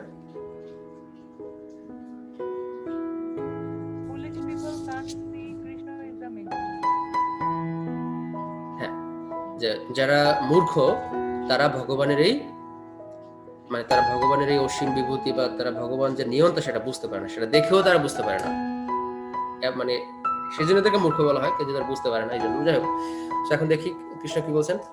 মূঢ় লোকেরা দেখতে পায় না কিভাবে জীব দেহ ত্যাগ করে অথবা প্রকৃতির গুণের দ্বারা প্রভাবিত হয়ে কিভাবে তার পরবর্তী শরীর সে উপভোগ করে, কিন্তু জ্ঞান চক্ষু বিশিষ্ট ব্যক্তিগণ সমস্ত বিষয় দেখতে পান। সেটা কৃষ্ণ পরিষ্কার করে বলছেন যে মূঢ় লোকেরা দেখতে পান। এখন কৃষ্ণ এক্সাম্পল দিবেন, সব থেকে সহজ এক্সাম্পল। তারপর মানে দেখবো সহজটা হচ্ছে মানুষ বুঝতে পারে না, কেন বুঝতে পারে সেটা দেখবো। ঠিক আছে? আচ্ছা, আত্মজ্ঞানে অধিষ্ঠিত যত্নশীল যোগীগণ এই তত্ত্ব দর্শন করতে পারেন, কিন্তু তত্ত্বজ্ঞান রহিত অবিবেকীগণ যত্নপরায়ণ হয়েও এই তত্ত্ব অবগত হয় না। কারা বুঝতে পারে না? যারা আত্মতত্ত্ব জ্ঞান রহিত অবিবেকীগণ যোগী। তো আমরা দেখি যে পাশ্চাত্যে এই যোগটা হচ্ছে বিশাল পপুলার। পাশ্চাত্যে হচ্ছে যোগটা মানে যদি বলে যে যোগী, ঠিক আছে, বা যোগ কথাটা বলে তারা বিশাল পপুলার, ইয়োগা পাশ্চাত্যে যে ইয়োগা কথাটা বললেই ও হ্যাঁ হ্যাঁ হ্যাঁ এটা খুবই ভালো, কিন্তু কিন্তু এখানে এখানে ভগবদ্গীতার আলোকে আমাদের বুঝতে হবে, কৃষ্ণ বলছেন যে যোগী হচ্ছে কারা, যারা আত্মতত্ত্ব জ্ঞান সম্বন্ধে যাদের ধারণা আছে। এখন চিন্তা করেন কেউ একজন সে ইয়োগা প্র্যাকটিস করে, তাকে জিজ্ঞেস করা হলো আচ্ছা do you know who are you, উত্তর যদি হয় যে না আই ডোন্ট নো, তাহলে বুঝতে হবে যে সে আসলে প্রকৃত যোগী না। তো আমরা দেখতে পাই এরকম ভাবে মানে পাশ্চাত্যে এরকম অনেক ধরনের যোগ আছে। কিছু আছে যে এরকম আমি এরকম নিজে দেখছি ভিডিওতে, ঠিক আছে, একটা ছাগলকে ছেড়ে দেয়, ঠিক আছে, ছাগলটা করে কি ওই ব্যক্তির গায়ের উপরে উঠবে, উঠার পরে সে বিভিন্ন কিছু করবে, এরকম ভাবে দেখা যাচ্ছে যে দাঁড়ায় আছে ওই লোকটা, ওরকম ভাবে সে এরকম ভাবে কোনো একটা আসনে বসে আছে, ছাগলটা তার উপরে দাঁড়ায় আছে, এইটাই যোগ। যতক্ষণ ছাগলটা থাকবে তখন মধ্যে সেরকম ভাবে একই পোজে থাকবে। আবার কিছু আছে কি হাতে একটা বাদাম নিয়ে আসলো, বাদাম নিয়ে ভাবে দাঁড়াই থাকলো, যতক্ষণ বাদামটা থাকবে ততক্ষণ বাদাম টাইপের যোগা। হ্যাঁ, তারপর অনেকে আছে কিরকম করে কি তারা হচ্ছে যে এরকম বিভিন্ন কিছু আছে, ঠিক আছে, তারপর অনেকে আছে প্রাণায়াম করে কিরকম অন্ধকার ঘর, ঠিক আছে, আশেপাশে কেউই নাই, কি হলো সে ঘরের মধ্যে সে এরকম ভাবে তার মানে তার ব্রিদিং কন্ট্রোল করতেছে, একটু পরে ঘুমাই গেছে, একটু পরে ঘুমাই গেছে, কারণ আর কত এত সুন্দর পরিবেশ পাইছে, ঠিক আছে, দেখা যাচ্ছে ঘরের মধ্যে এরকম ভাবে মানে সবকিছু চুপচাপ। তো এরকমই হয় এই যোগে, এখন যোগ হচ্ছে এরকম, মানে এই পর্যায়ে এটা ফ্যাশন হয়ে গেছে, ঠিক আছে। কিন্তু কৃষ্ণ মানে আমরা কৃষ্ণ কি বলছেন, যোগ মানে হচ্ছে যিনি আত্মতত্ত্ব জ্ঞান সমন্বিত। আচ্ছা, এখন যেটা বললাম যে কৃষ্ণ এক্সাম্পল দিয়েছেন কিভাবে, যে মানে মূঢ়রা কেউ বুঝতে পারে না, সূর্যের যে জ্যোতি এবং চন্দ্র ও অগ্নির যে জ্যোতি সমগ্র জগৎকে উদ্ভাসিত করে তা আমারই তেজ বলে জানবে। কৃষ্ণ এখানে বলছেন যে দেখো মানুষ কি দেখতে পায়, সূর্যের তেজ দেখতে পায়, চন্দ্রের কিরণ দেখতে পায়, কৃষ্ণ বলছে দেখ এটা হচ্ছে আমার তেজ। কে কে না জানে যে সূর্য ছাড়া পৃথিবী অচল, সূর্য হচ্ছে এই জড়জগতের শক্তির উৎস, তাই তো। তো সূর্যের শক্তি উপর আমরা সবাই ডিপেন্ডেন্ট, এবং এটা তো সবাই বুঝতে পারি, কিন্তু কৃষ্ণ বলছেন যে এই সূর্যের তেজটা হচ্ছে আমার থেকে আসে। একদম সিম্পল উদাহরণ, যে যারা মূঢ় তারপরে তারা এটা দেখেও বুঝতে পারে না। আচ্ছা, এখানেই শেষ না, কৃষ্ণ আরো বলছেন যে কৃষ্ণ কি বলছেন দেখি আরো, আমি পৃথিবীতে প্রবিষ্ট হয়ে আমার শক্তির দ্বারা সমস্ত জীব ধারণ করি এবং রসাত্মক চন্দ্ররূপে ধান জব আদি ঔষধি পুষ্ট করছি। এটা হচ্ছে কিরকম ব্যাপারটা, আসলে চন্দ্রের যদি কিরণ না থাকতো তাহলে এই যে যতগুলো ফল আছে না, ফল যেগুলো ফসল, সেগুলো কখনোই এরকম ভাবে তারা পুষ্টিত্ব প্রাপ্ত হতো না। যেমন ধরেন কোন একটা বিষয় খুব রসালো আছে, যেমন যদি বলি আখ, বা যদি বলি এরকম যেগুলো আছে রসালো, সেগুলো সবকিছু চন্দ্রের কিরণের মাধ্যমে হয়। চন্দ্রটা হচ্ছে এত গুরুত্বপূর্ণ, ঠিক আছে।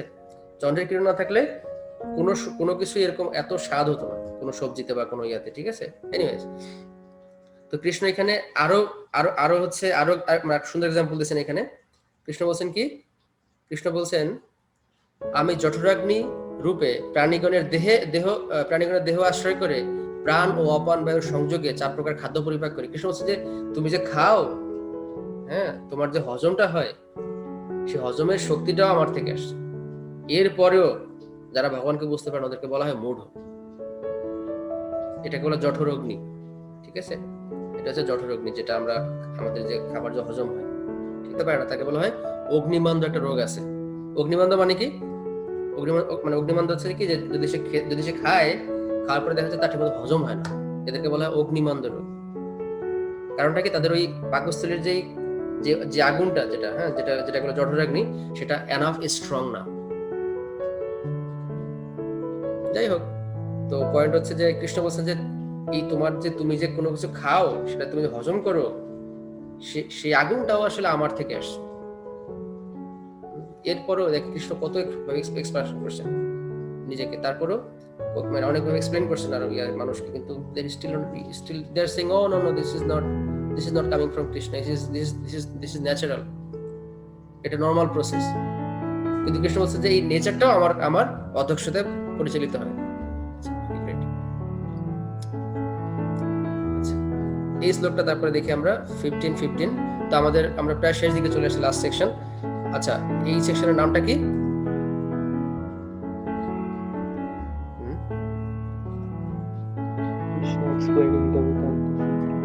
This is the final one.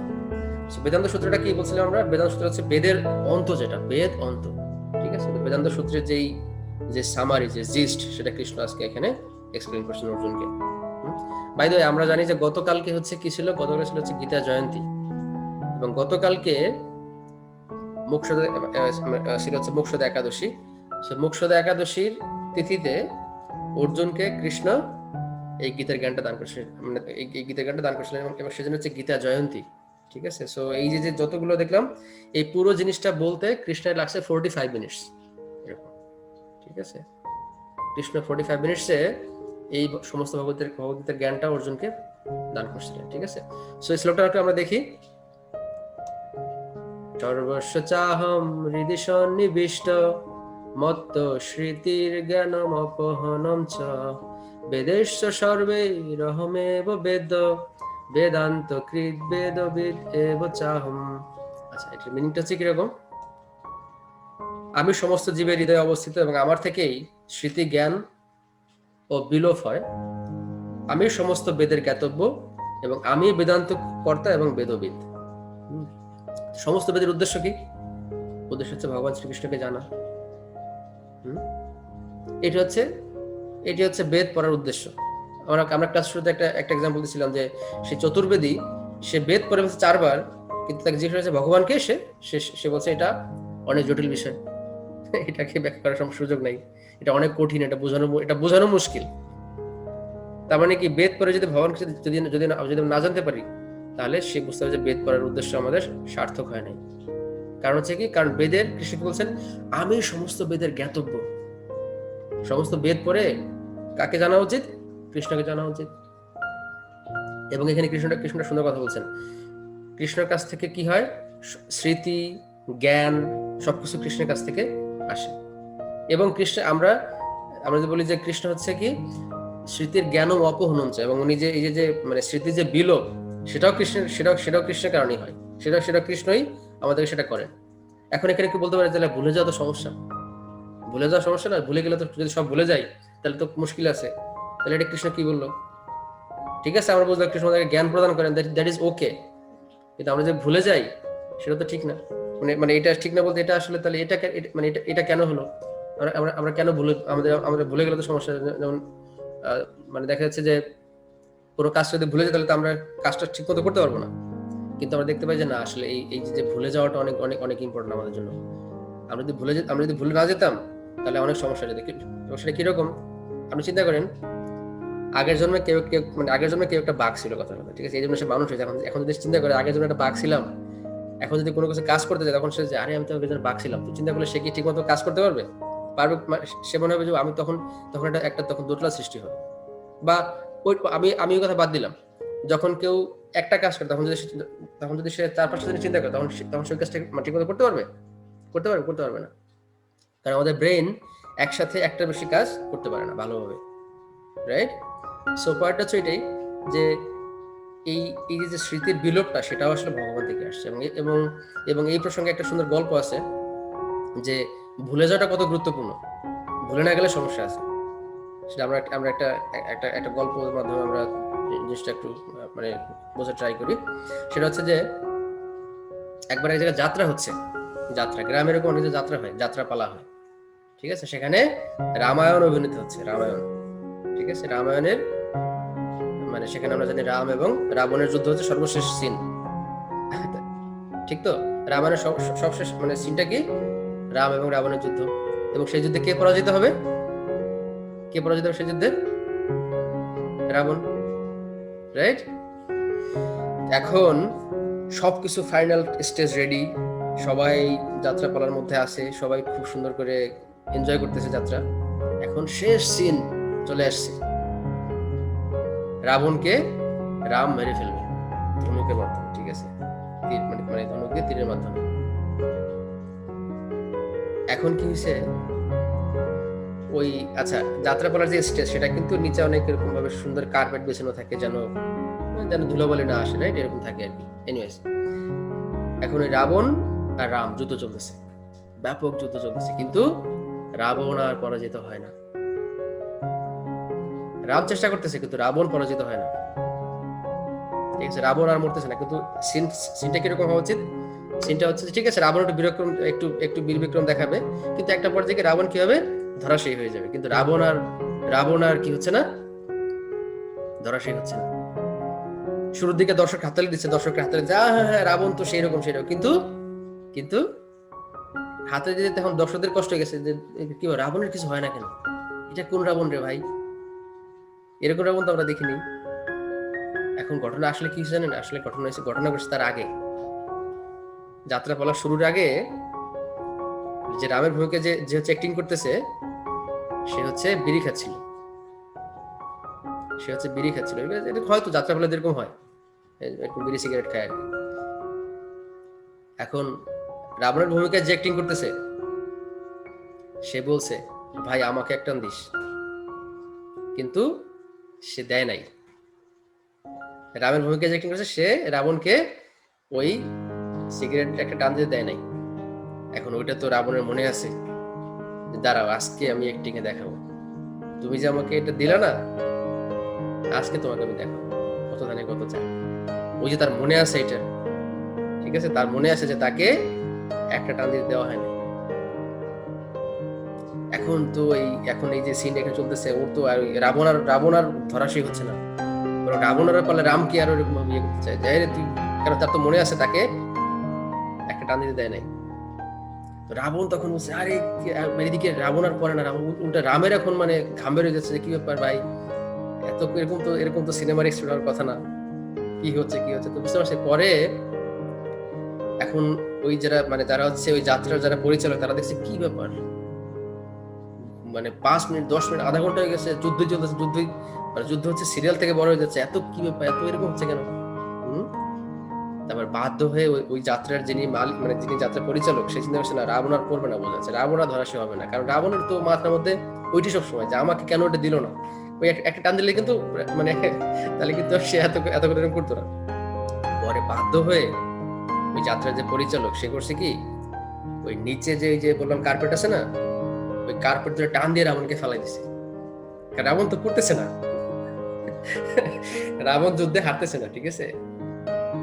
এবং সাথে সাথে রাবণ আবার উঠে গেছে, রাবণ বলছে যে আমি মরিনি তো রামের বাণে, আমি পড়িয়াছি ত্রিপলের টানে, ঠিক আছে?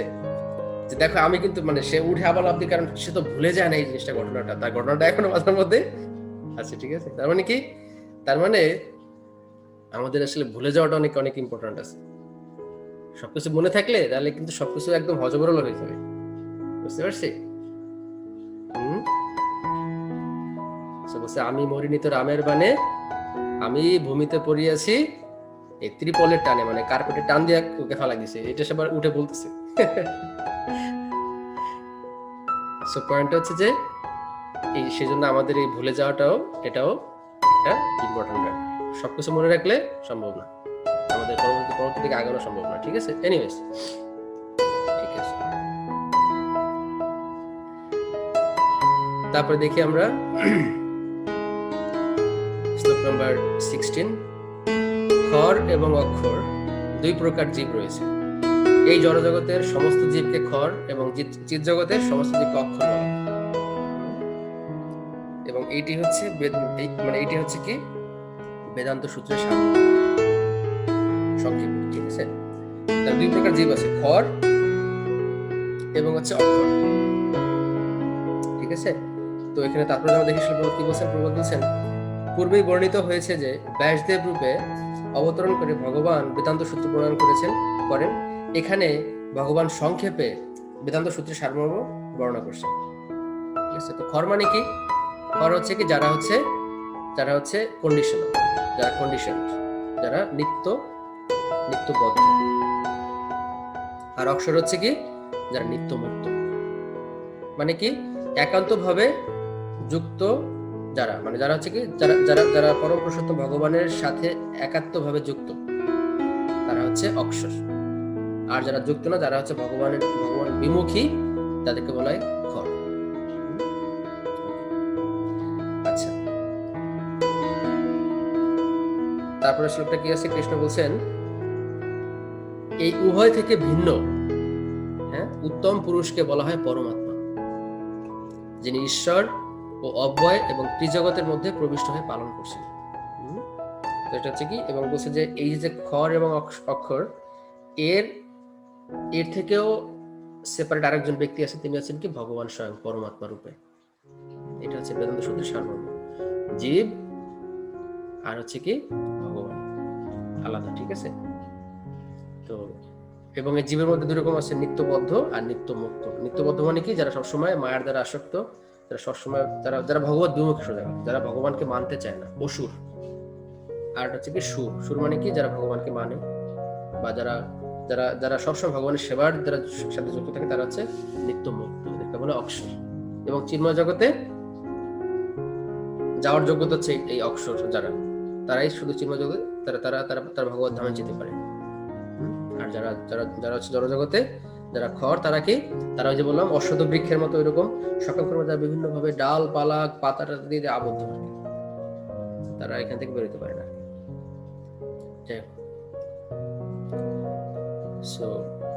যেহেতু আমি খরের অতীত এবং অক্ষর থেকে উত্তম, সেই হেতু জগতে ও বেদে আমি পুরুষোত্তম নামে বিখ্যাত।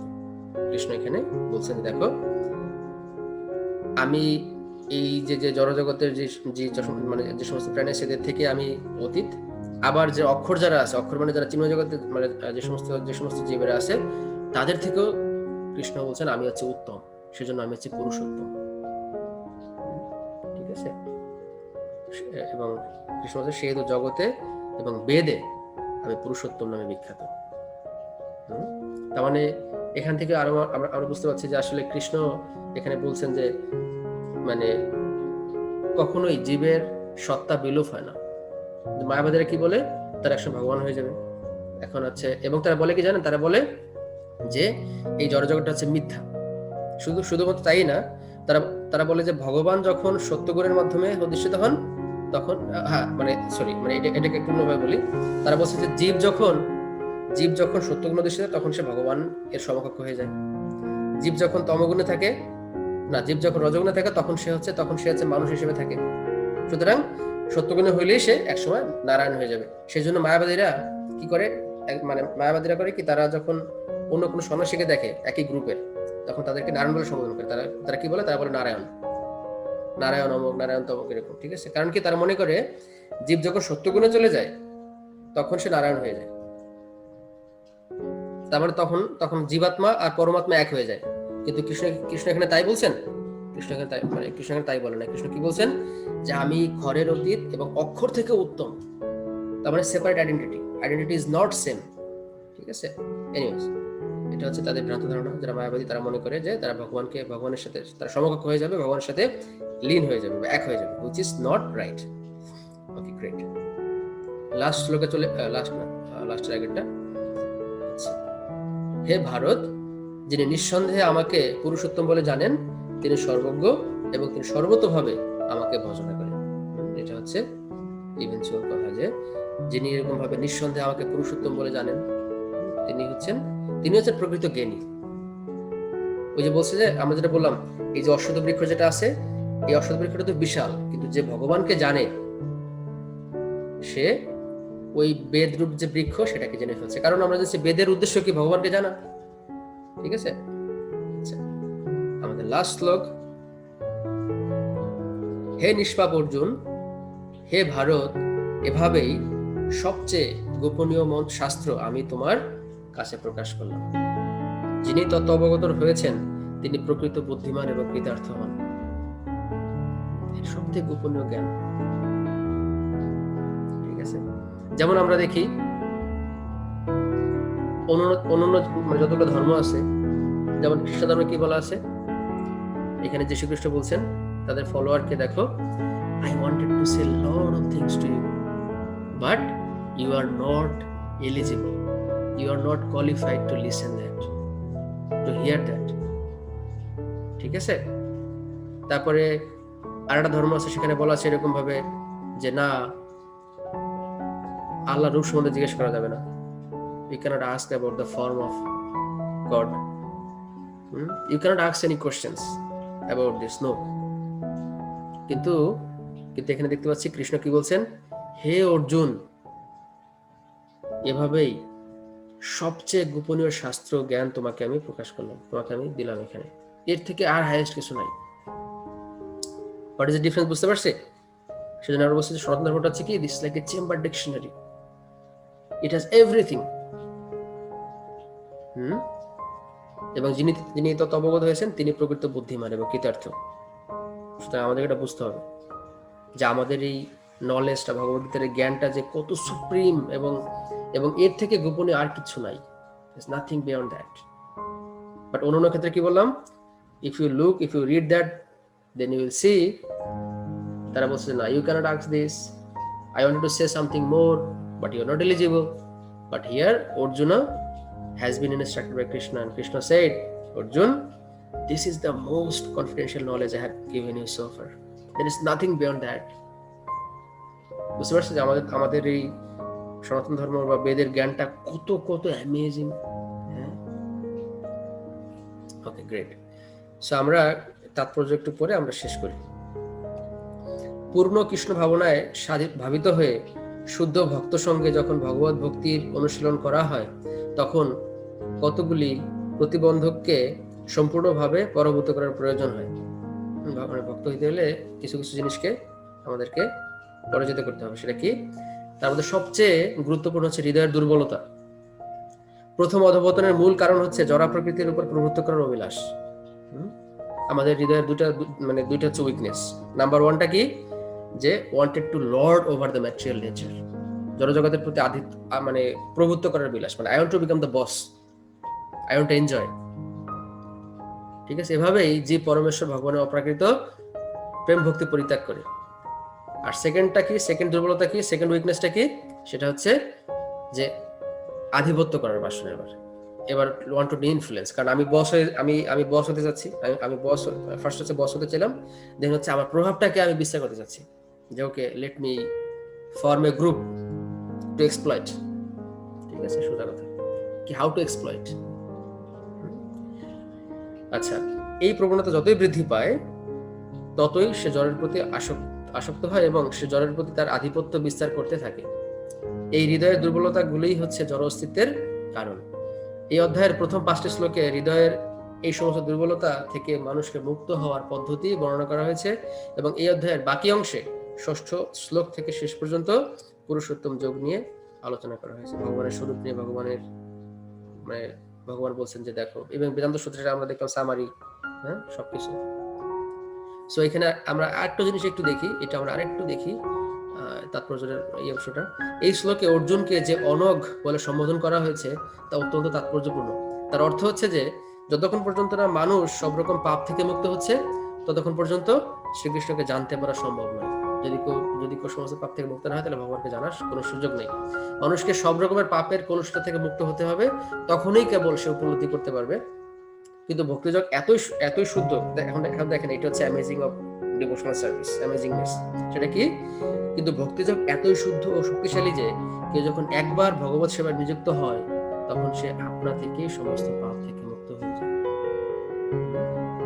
সুতরাং ভক্তিযোগটাকে কত মহিমান্বিত করা হয়েছে, বারবার গ্লোরিফাই করা হয়েছে। দেখো, if you just perform devotional service, then don't worry about all this sin and everything. This will automatically subside.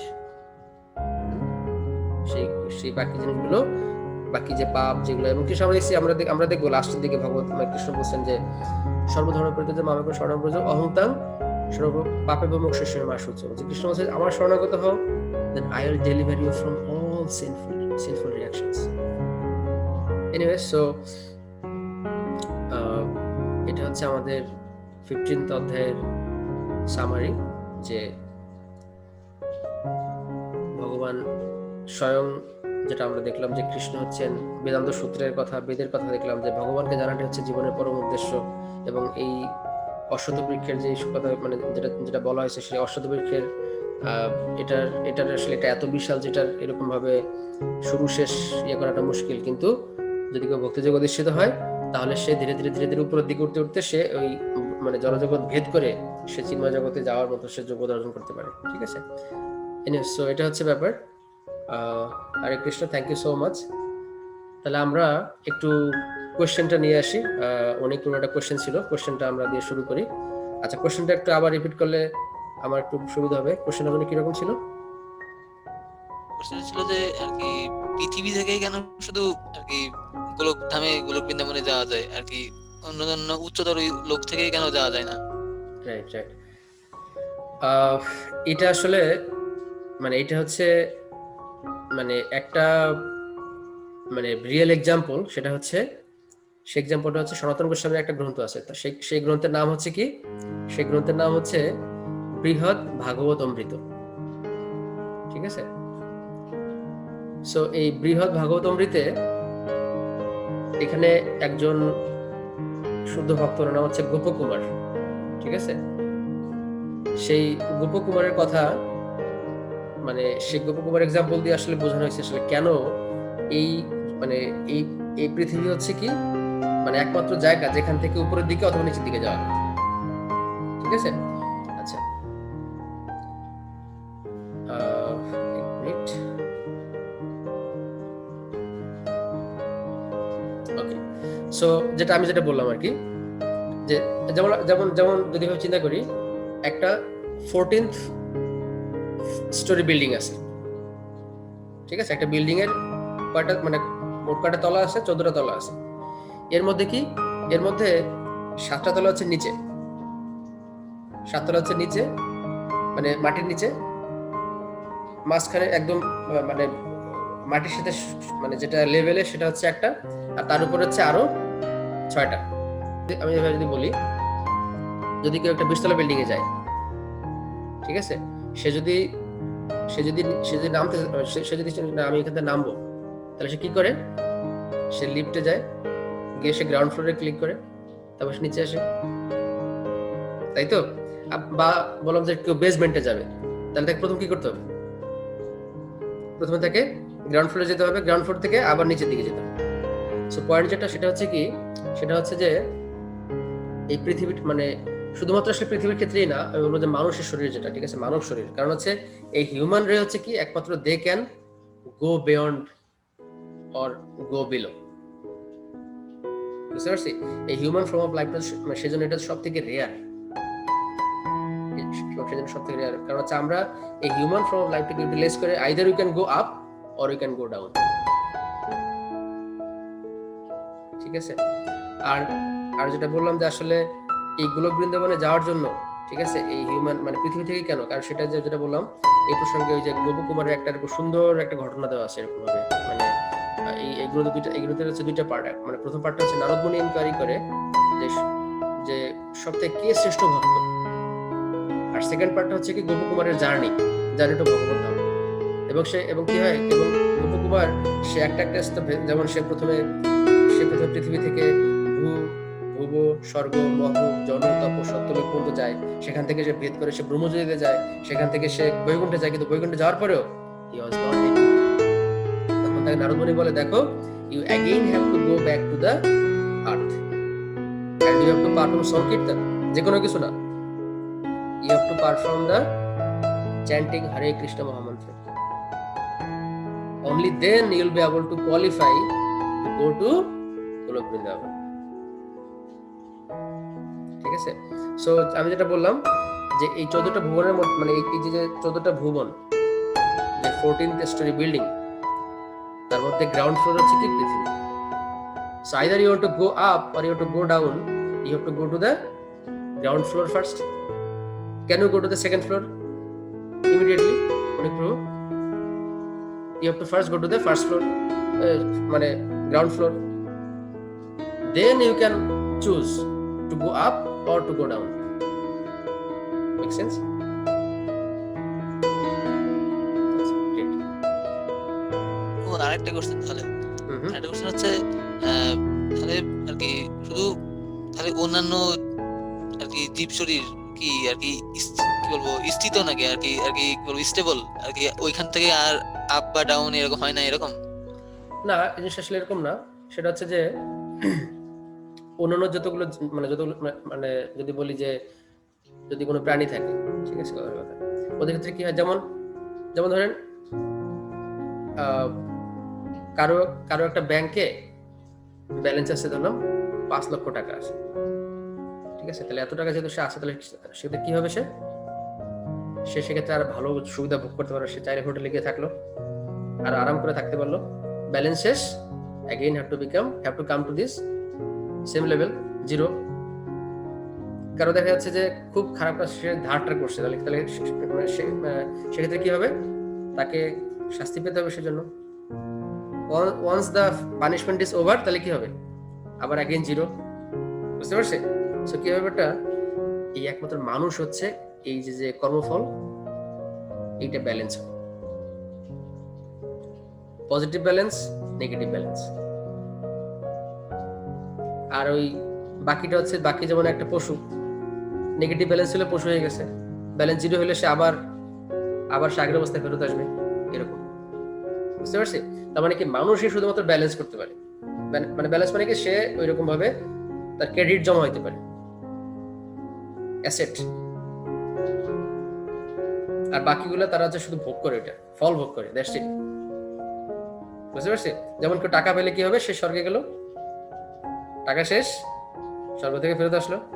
ওই যে বললাম, স্বর্গের নিচে হচ্ছে কি, রাক্ষস লোক, রাক্ষসরা চিবি চিবি খেয়ে ফেলে, তারপরে খাওয়ার পরে তারপর সে ওখান থেকে পৃথিবীতে জন্ম নেয় আবার।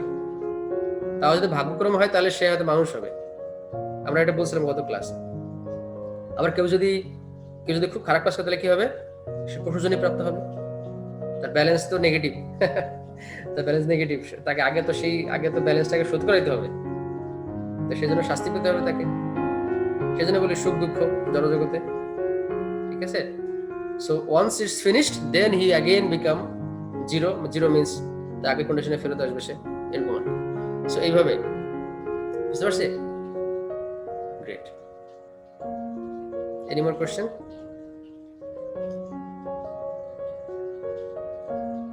Anyone have any questions?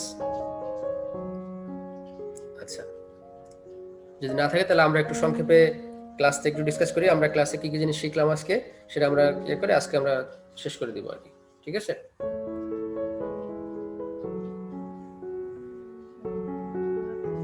হরে কৃষ্ণ। হ্যাঁ, দিদির একটা পয়েন্ট ভালো লেগেছে, আর কি রেগে গিয়েছিল অর্জুনের উপর, যে কৃষ্ণ বলার পর এত সুন্দর করে গীতা বলতেছে,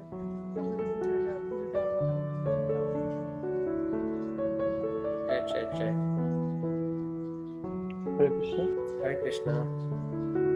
হ্যাঁ, সো আজকের ক্লাসে প্রথমে দেখলাম যে এই ম্যাটেরিয়াল ওয়ার্ল্ড একটা ব্যানিয়ান ট্রির মতন, যে তার কোনো শেষ শুরু বোঝা যায় না, আর আমরা এটাতে আটকে আছি। আর যদি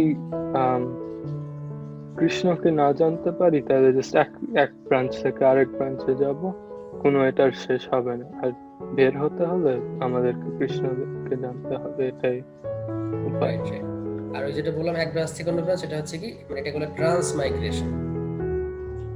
সেটা হচ্ছে ট্রান্সমাইগ্রেশন, এক ধর থেকে অন্য ধরে প্রাপ্ত হয়, বারবার ঘুরপাক খাওয়া, ঠিক আছে, কোনো শেষ নাই, মানে পাজেলের মতো, ঠিক আছে, জিগসা পাজেল বলে এটাকে আর কি। এক ব্রাঞ্চ থেকে অন্য ব্রাঞ্চ, বানরের মতো ঘুরে ফিরে একই কথা, সেটা আর কি। Great, perfect, thank you. তারপরে তারপর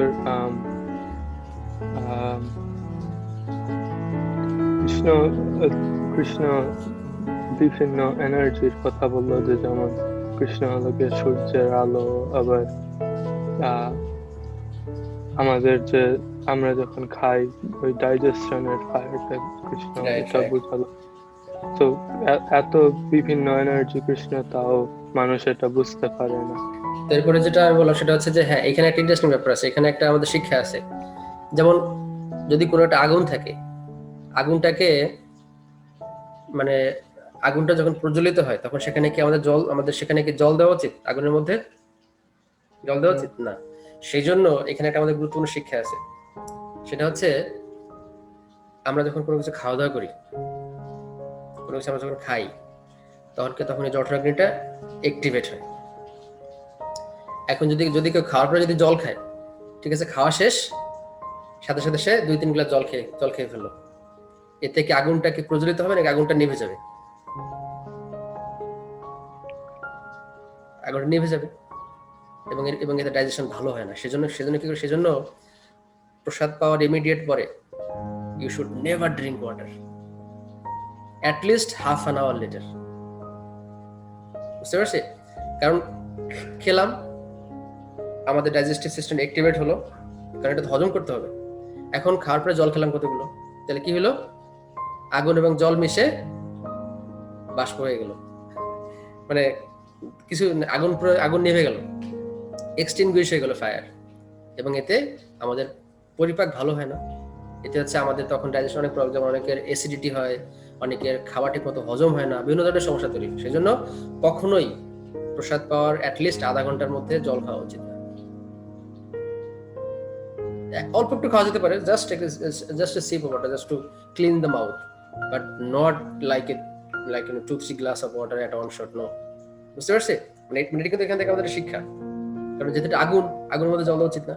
ঠিক, তারপরে আর লাস্টে কৃষ্ণ হলো গিয়ে বেদের সামারি দিল, আর ওটাতে জাস্ট বললো যে আমি যে সবার শ্রেষ্ঠ, আর বেদের রিয়েল নলেজটা কি, এটা হলো গিয়ে কৃষ্ণকে জানা। আর এর বাদে অনেক কিছু আছে, কিন্তু আসল নলেজ এটাই হলো গিয়ে বেদের মেইন পয়েন্ট, এটাই আমাদের জানতে হবে। রাইট। বেদের 4টে আছে কি, আমরা ক্লাস শুরুতে বলছিলাম, ধর্ম, অর্থ, কাম, মোক্ষ। এই 4টা আছে, মানে এটাকে বলা হয় 4টা পুরুষার্থ বলে। ঠিক আছে? যেমন হচ্ছে কেউ যেরকম প্রথমে দেখা যায় মানুষ কি করে, মানুষ কেন হচ্ছে ধর্ম করে, আমরা যেভাবে আসি, সে প্রথমে রিলিজিয়ন সে ফলো করছে কেন, এর ফলে সে অর্থ পাবে, পূজা অর্চনা হবে, মানুষ টাকা পয়সা দিবে, বেশ ভালোই চলে যাবে তাদের সময়কাল। সে অর্থ পেয়ে গেলে কি হবে? হাতে টাকা থাকলে তখন, মানে হাতে টাকা থাকলে তখন কি হয়?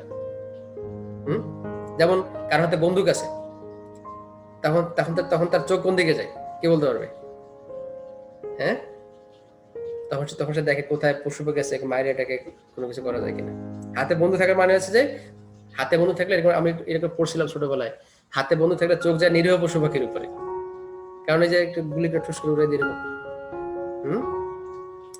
সো যখন অর্থ থাকলে তখন কি হবে? হ্যাঁ,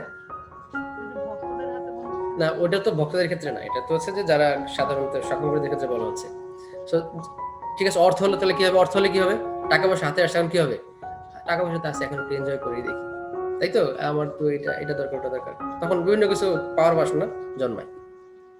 তো এভাবে সে পাওয়ার বাসনা, অর্থ পেয়ে গেল, এবং এর কি অর্থের ফলে এখন সে এভাবে কি, তখন সে অনেক কিছু কিনলো, অনেক কিছু সে এনজয় করার জন্য সে সুযোগ খুঁজলো, এবং এর ফলে তার যে কাম, মানে কি কাম হচ্ছে নিজের ইন্দ্রিয়কে স্যাটিসফাই করার যে বাসনা, তখন সে ইন্দ্রিয়কে সে স্যাটিসফাই করতে থাকলো, এবং করতে থাকলো যে না, আর কত এনজয় করতে তখন বিরক্ত হয়ে যায়।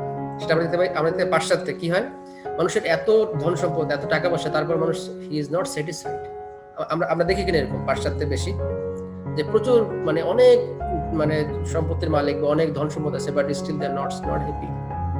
দে are going to bar, they are drinking alcohol. Do you think this is happiness?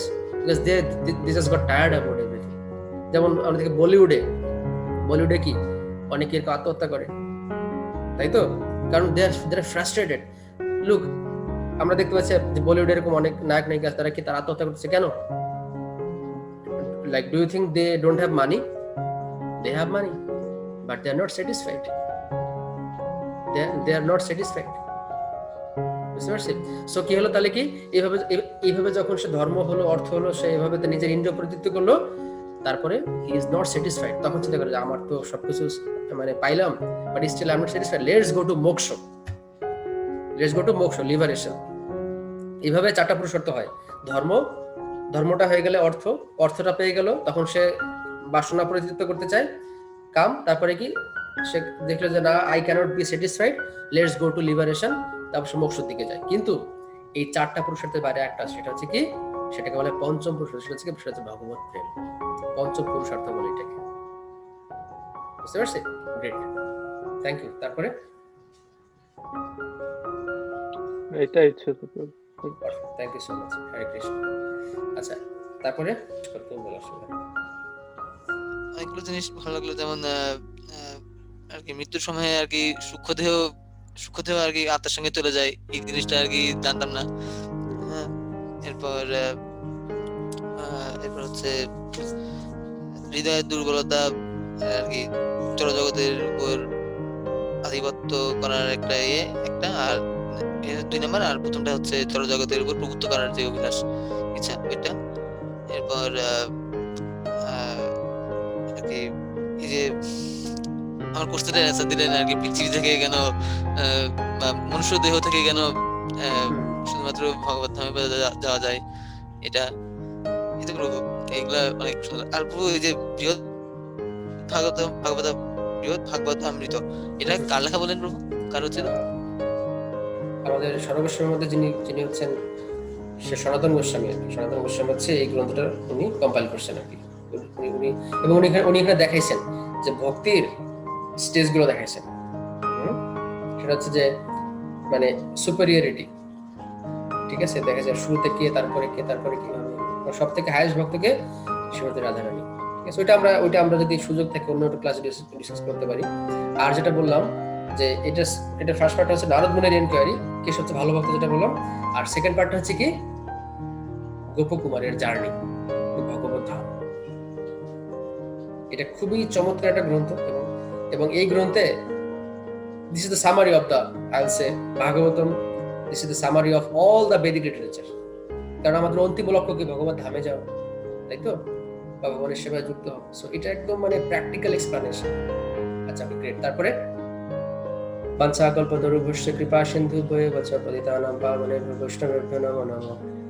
জয় শ্রী কৃষ্ণ চৈতন্য প্রভু নিত্যানন্দ, শ্রী অদ্বৈত গদাধর শ্রীবাসাদি শ্রী গৌর ভক্তবৃন্দ। Hare Krishna Krishna Krishna Hare Hare, Hare Rama Rama Rama Hare Hare. Thank you so much. আজকে ক্লাস আমি একটু মানে দেরি করে ফেলছিলাম, সো সেই জন্য। তারপরে আপনারা ধৈর্য ধরে ক্লাস করছেন, is very amazing. I am very happy to see that. At the same time I am apologising on behalf of my self যে আমি একটু দেরি করে ফেলছি আজকে। এনিওয়েজ, সো সবাই ভালো থাকবেন, সুস্থ থাকবেন। আবার নেক্সট ক্লাসে দেখা হবে with chapter 16. So thank you so much again. Hare Krishna.